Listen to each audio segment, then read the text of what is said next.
Syubhat yang lain. Hadis yang diriwayatkan Imam Ahmad dalam musnadnya dari Nafi Maula Ibnu Umar, bahwa Ibnu Umar mendengar suara seorang penggembala yang sedang meniup seruling. Lalu Ibnu Umar menutup telinganya dengan jari. Lalu Ibnu Umar berkata kepada Nafi, "Hai Nafi, masih kedengeran enggak?"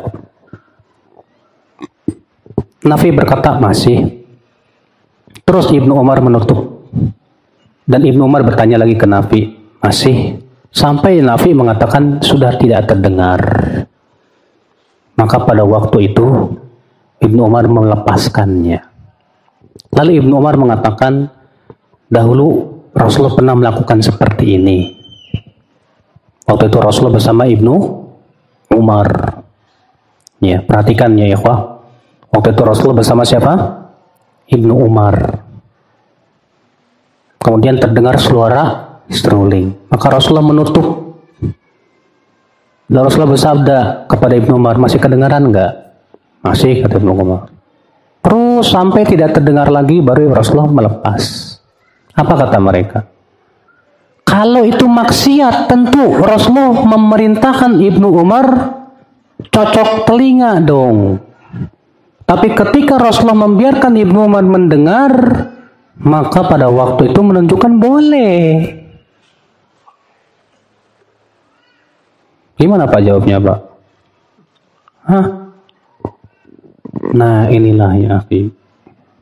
Pertama,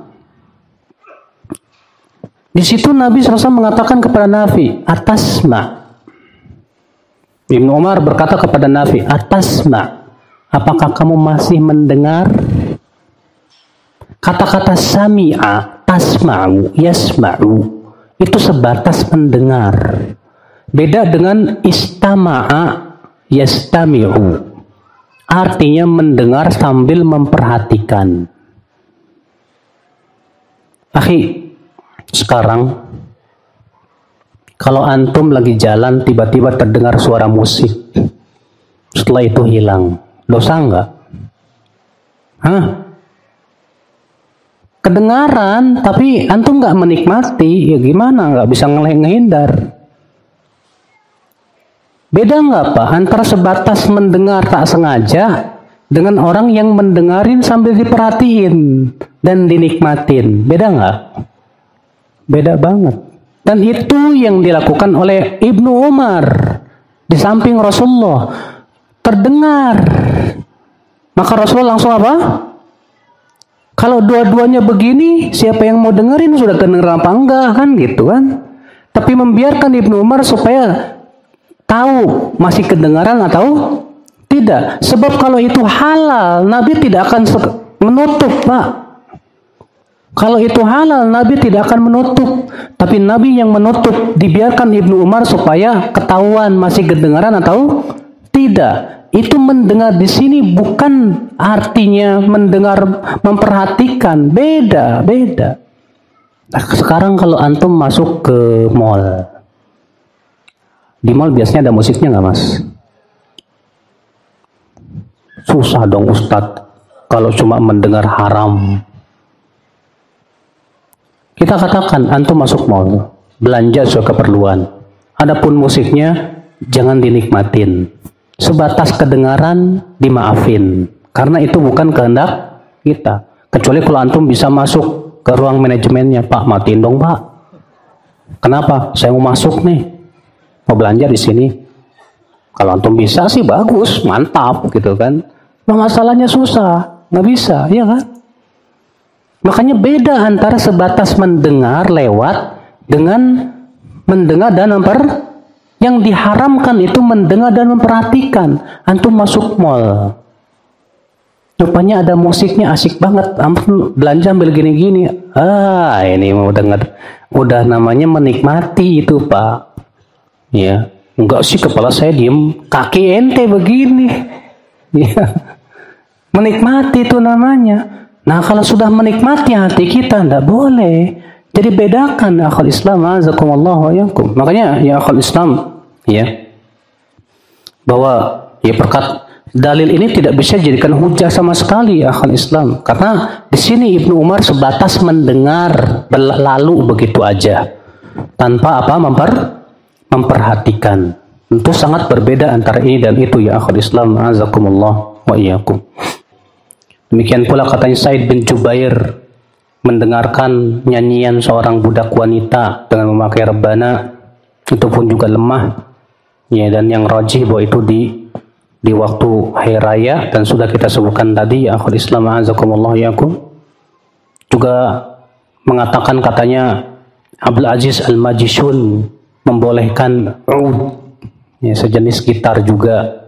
Tapi itu juga ya akhul Islam, azakumullah yakum, lemah, ya, tidak bisa dipercaya. Kenapa?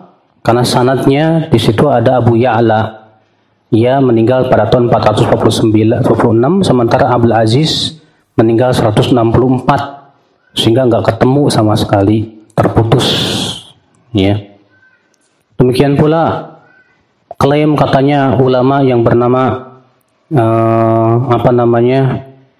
Yusuf Al-Majishun dan Ibnu Ma'in membenarkan dan membolehkan musik. Semua ini juga ternyata sanadnya lemah, tidak bisa dijadikan hujah. Yang jelas Pak, tidak ada satupun ulama terdahulu yang mengatakan boleh. Yang membolehkan itu hanya Ibnu Hazm saja, sudah. Ya. Itu pun jika kata para ulama, kenapa Ibnu Hazm membolehkan?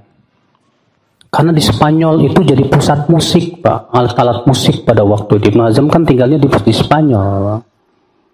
Itu diantara sebab kenapa Ibnu Hazm membolehkan. Baiklah, Ibnu Hazm sebetulnya sih, ya wallahu alam, sebagai dikatakan oleh Syekh Al-Albani rahimahullah, beliau berijtihad. Sedangkan Nabi bersabda, "Idza ijtahadal hakim fa asaba," apabila seorang hakim berijtihad dan ia benar ijtihadnya, dapat berapa? 2 pahala. Kalau ia berijtihad kemudian salah ijtihadnya, dapat 1 pahala. Tapi kalau kita sudah tahu salah ijtihadnya, nggak boleh kita ikuti. Dengan alasan ini kan ikhtilaf. Ini yang jadi permasalahan Pak. Ikhtilaf ulama dijadikan dalih untuk membenarkan dan membolehkan. Ini kan cuma ikhtilaf, masih ikhtilaf ulama, nggak usah diribut-ributin. Entah dulu, ikhtilaf itu ada yang kuat, ada ikhtilaf yang lemah. Kalau ikhtilafnya sama-sama kuat, betul, kita hormati dan kita katakan, nah silakan, monggo, Anda merojihkan, silakan ikuti. Tapi masalahnya ikhtilaf yang sekarang kita sedang bahas ini lemah sekali ya Pak. Lemah sekali. Dalil mereka, alasan yang membolehkan juga sangat lemah sekali. Ya. Dan hujah yang mengharamkan udah jelas sekali, sahih ya akhul Islam, azakumullah. Bahkan tidak ada, sudah kita sebutkan tadi bahwa tidak ada satupun ulama salaf terdahulu yang membolehkan alat musik. Adapun yang diriwayatkan dari Imam Malik, dari Sa'id bin Musayyib, dari ya beberapa tabi'in yang lainnya, ternyata sanadnya pun semua terputus, lemah, tidak ada yang sahih. Maka dari itulah ya akhul Islam, azakumullah wa iyyakum, ya, kewajiban kita adalah jangan melihat pendapat ulama, yang kita lihat pendapat Allah dan Rasulnya. Yang kita jadikan parameter itu bukan pendapat ulamanya Mas, tapi yang kita jadikan parameter itu qala Allah, qala Rasulullah sallallahu alaihi wasallam. Yang kedua, jangan milih-milih pendapat seenak hawa nafsu. Ya, karena kebetulan antum sedang memang usahanya di bidang itu, jual beli alat musik, akhirnya apa? Kayaknya enakan Ibnu Hazm ya. Saya pilih Ibnu Hazm aja deh. Nggak bisa seperti itu dalam masalah tarjih, Pak. Dalam memilih pendapat itu adalah kita harus melihat betul mana dalil, mana bukan. Kalau ternyata pendapat imam tersebut dalilnya lemah, nggak boleh kita ikuti ya akhul Islam, azakumullah wa iyyakum.